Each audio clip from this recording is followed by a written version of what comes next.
Hello friends, ఈరోజు మన ఛానల్లో చెప్పుకోబోతున్న హారర్ స్టోరీ ఏంటంటే ఒంటి మిద్దె. ఈ ఒంటి మిద్దె అనేది నేను చిన్నప్పుడు స్కూల్కి వెళ్ళే రూట్లో ఉన్నిందనమాట. ఆ కొంచెం రూట్లో మాత్రం ఎలాంటి ఇల్లులు ఉండవు. ఓన్లీ కంప చెట్లు మాత్రమే ఉంటాయి. వాటి మధ్యలో నుంచి అది ఎలా కట్టారంటే ఆ రోడ్ అనేది ఊరి బయట కట్టారనమాట. మామూలుగా ఏమన్నా ట్రాక్టర్స్ కానీ ఎద్దుల బండ్లు లాంటివి ఆ రూట్లో వెళ్ళేవన్నమాట, షార్ట్ కట్ రూట్లో. ఆ రూట్లో మేము వెళ్ళేవాళ్ళం స్కూల్కి. రోడ్డు బాగుండేది అప్పట్లో, ఇప్పుడు సరిగా లేదు, కానీ అప్పట్లో చాలా బాగుండేది అనమాట ఆ రోడ్డు. అందుకే ఆ రూట్లో సైకిల్లో మా స్కూల్కి వెళ్ళేవాళ్ళం. మేమంతా మా ఫ్రెండ్స్ అందరం కలిసి ఆ రూట్లోనే వెళ్ళేవాళ్ళం. అదే రూట్లో ఈ ఒంటిమిద్ద అనేది ఉండేదన్నమాట. ఇది ఒక్కటే సింగిల్గా ఉంటుంది ఇల్లు. మేము ఆ రూట్లో వెళ్ళేటప్పుడు ఆ ఇంట్లో అప్పట్లో ఉండేవాళ్ళం అనమాట. ఒక ఫ్యామిలీ అనేది ఉండేది ఆ ఇంట్లో. తర్వాత ఏం జరిగింది, ఆ ఫ్యామిలీ వెళ్ళిపోయారనమాట. మేము అప్పుడు చూసేటప్పుడు అనుకునే వాళ్ళం, ఏంట్రా వీళ్ళు, ఎవ్వరు లేరు చుట్టుపక్కల, మొత్తం చెట్లే. మేము ఈవినింగ్ ఒక్కోసారి మాకు నైట్ అలా అవుతుందన్నమాట ఇంటికి వచ్చేటప్పుడు. మేము టౌన్లో ఉంటుంది మా స్కూల్, మేము విలేజ్ అనమాట. అక్కడ నుంచి సైకిల్లో వెళ్ళేసి మళ్ళీ రావాలి కదా, వచ్చేటప్పటికి చీకటి అవుతూ ఉంటుంది ఒక్కోసారి. ఆ టైంలో ఆ రూట్లో వస్తుంటే చాలా భయం వేసేది అనమాట. చీకటిగా ఉంటుంది కదా, మాకు సైకిల్స్ కాబట్టి లైట్స్ ఏమి ఉండవు, అప్పట్లో మొబైల్స్ కూడా లేవు. అలా భయపడుతూ వచ్చేవాళ్ళం. ఆ ఇంటి దగ్గరికి వచ్చిన తర్వాత ఆ ఇంటి దగ్గర ఒక లైట్, 10 రూపీస్ ఒక బల్బ్ ఉంటుంది కదా, అది వెలుగుతూ ఉంటుంది బయట.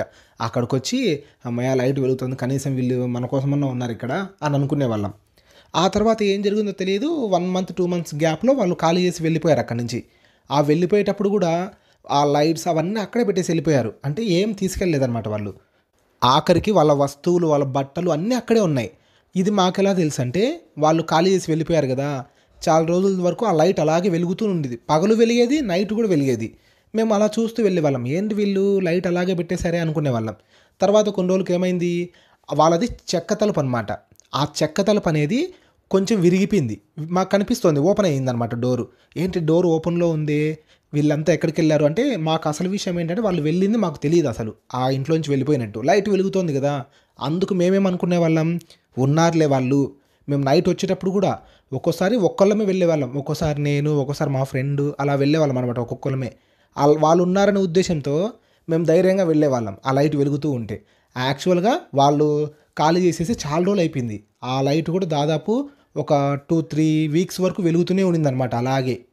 ఒకరోజు ఆ రూట్లో వచ్చేటప్పుడు మాకు డౌట్ వచ్చిందనమాట, అసలు ఆ డోర్ ఓపెన్ అయింది, లైట్ ఏమో వెలుగుతూనే ఉంది, లోపల ఎవరైనా ఉన్నారో లేదో చూద్దామని చెప్పి ఆ డోర్ కొంచెం ఓపెన్ చేసి లోపలికి వెళ్ళాం.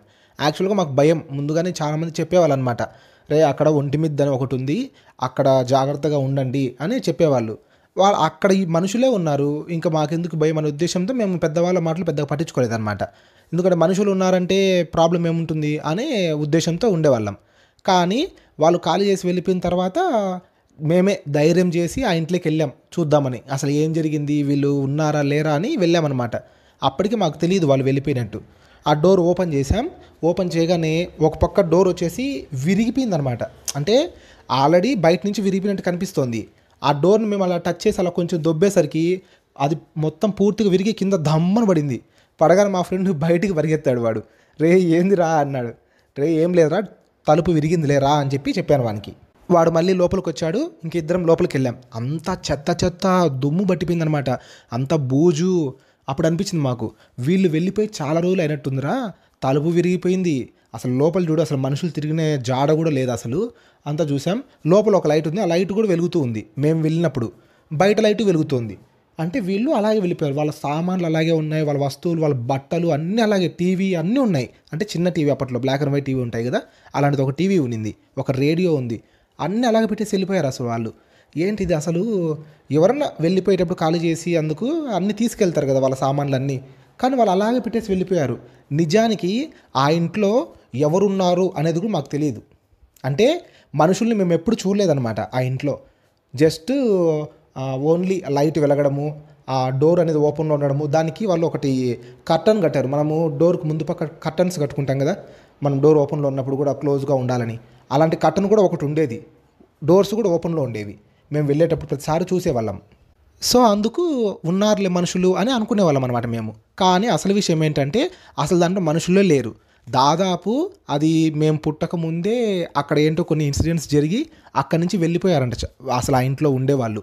ఆ ఇల్లు కట్టించుకున్నారంట, స్థలం తీసుకొని ఆ ఇల్లు కట్టించుకున్నారంట. తర్వాత అక్కడ సిచ్యువేషన్స్ బాగాలేక వాళ్ళు అక్కడి నుంచి వెళ్ళిపోయారంట. అప్పటి నుంచి ఆ ఇల్లు ఖాళీగానే ఉందంట.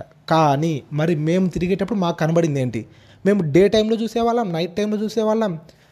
ఇదే విషయము ఊర్లోకి వెళ్ళి పెద్దవాళ్ళకి చెప్పాం, ఇలా వెళ్ళిపోయారు వాళ్ళు అని. అంటే అసలు ఎవరున్నారు ఆ ఇంట్లో, ఎవరున్నారు అనుకుంటున్నారు మీరు అని అన్నారు. మనుషులే కదా ఉన్నారు, లైట్ వెలిగేది, డోర్ ఓపెన్లో ఉన్నింది, కర్టన్ కూడా ఉండేది, ఇవన్నీ చూసాం మేము అని. అంటే ఏం చూసారా, రండ్రా వెళ్దామని చెప్పి తీసుకెళ్ళాడు ఆయన. తీసుకెళ్ళి ఇవి చూడండి, ఈ టీవీ ఎప్పుడన్నా మీరు చూసారా ఇలాంటి టీవీ? ఈ టీవీ దాదాపు ఎప్పుడో 20-30 ఏళ్ళ కిందట టీవీ అది. అలాంటి టీవీని మీరు ఎప్పుడైనా చూసింటారా? అది ఇప్పుడుది టీవీ కాదు. ఆ రేడియో చూడు, అలాంటి రేడియోస్ ఇప్పుడు ఎవరైనా వాడుతున్నారా? ఇప్పుడు రేడియో కాదు. ఇవన్నీ కూడా దాదాపు 20 ఏళ్ళ కిందటివి. అంటే మీరు ఇంకా అసలు పుట్టనే లేదు, మీ అమ్మ నాన్న కూడా పెళ్ళిళ్ళు కూడా అయి ఉండవు అని అన్నాడు ఆయన. ఇంకంతే, నేను మా ఫ్రెండ్ ఒకరి ముఖాలు ఒకరు చూసుకున్నాం. నాకు అప్పుడే బాడీలో షివరింగ్ వచ్చేసింది అనమాట. ఏంటి నా నువ్వు చెప్పేది, అసలు మేము రోజు ఇదే రూట్లో వెళ్ళే వాళ్ళం, ఒక్కోసారి ఒక్కరిని వచ్చేవాడిని, నేను వచ్చేవాడిని, వాడుకుని వచ్చేవాడు అప్పుడప్పుడు. మాకు ఆ ఇల్లే కొంచెం ధైర్యంగా ఉండిందంటే, రే అసలు ఆ ఇల్లే దెయ్యాల కొంపరా, దాన్ని ఒంటి మిద్దె అని ఎందుకు పిలుస్తారంటే అది ఒంటరిగా ఉండిపోయింది అక్కడ. దాని తర్వాత కూడా చాలామంది ఆ పక్క ఈ పక్క స్థలాలు కొన్నారు, కానీ ఉండలేకపోయారా ఎవరు అక్కడ. అక్కడికి వెళ్ళి ఆ చెట్లు అవన్నీ కొట్టేటప్పుడే వాళ్ళకు చాలా వింత శబ్దాలు, ఆ ఇంట్లో నుంచి విచిత్రంగా అరుపులు కేకలు వినపడ్డాయంట. అందుకు అక్కడి నుంచి వెళ్ళిపోయారంట వాళ్ళు కూడా. ఇలా జరిగాయిరా, చాలా విషయాలు జరిగాయి. ఇప్పటికీ ఆ రూట్లో మన ఊరు నుంచి ఎవరైనా రావాలన్నా కూడా చాలా భయపడతారు. మీరు ఎలా వచ్చేవాళ్ళరా, మీరు సైకిల్లో వచ్చేవాళ్ళు కదా, సో మీరు పెద్దగా భయపడే వాళ్ళు కాదు, మీరు పిల్లోళ్ళు కదా, తెలియదు మీకు. పెద్దవాళ్ళు ఇప్పటికీ చీకటి పడిన తర్వాత ఆ మిద్దె దగ్గర నుంచి రావాలంటే భయపడతారు, అంత స్టోరీ ఉంది దానికి అని చెప్పాడు. చెప్తానే అసలు మాకైతే కాళ్ళు చేతులు వణికిపోయాయి. అప్పుడు ఆయన ఈ స్టోరీ గురించి నేను రేపు చెప్తాలే మీకు, ఈరోజు మీరు ఇంటికి వెళ్ళండి, మళ్ళీ భయపడతారు అని చెప్పాడు ఆయన. అది ఫ్రెండ్స్, ఆ ఒంటి మిద్దె గురించి మాకు జరిగిన ఒక ఎక్స్పీరియన్స్. అసలు దాని ఓల్డ్ స్టోరీ ఏంటి, దాని గురించి నెక్స్ట్ వీడియోలో మీకు చెప్తాను. ఓకేనా ఫ్రెండ్స్, ఇప్పటి వరకు ఈ స్టోరీ మీకు నచ్చింది అని అనుకుంటున్నాను. ఇలాంటి స్టోరీస్ మీరు మరీ వినాలి అనుకుంటే మన మిస్టర్లు తెలుగు హారర్ స్టోరీస్ యూట్యూబ్ ఛానల్ని సబ్స్క్రైబ్ చేసుకోండి. ఇలాంటి స్టోరీస్ వస్తూనే ఉంటాయి. ఓకేనా ఫ్రెండ్స్, థ్యాంక్ యూ.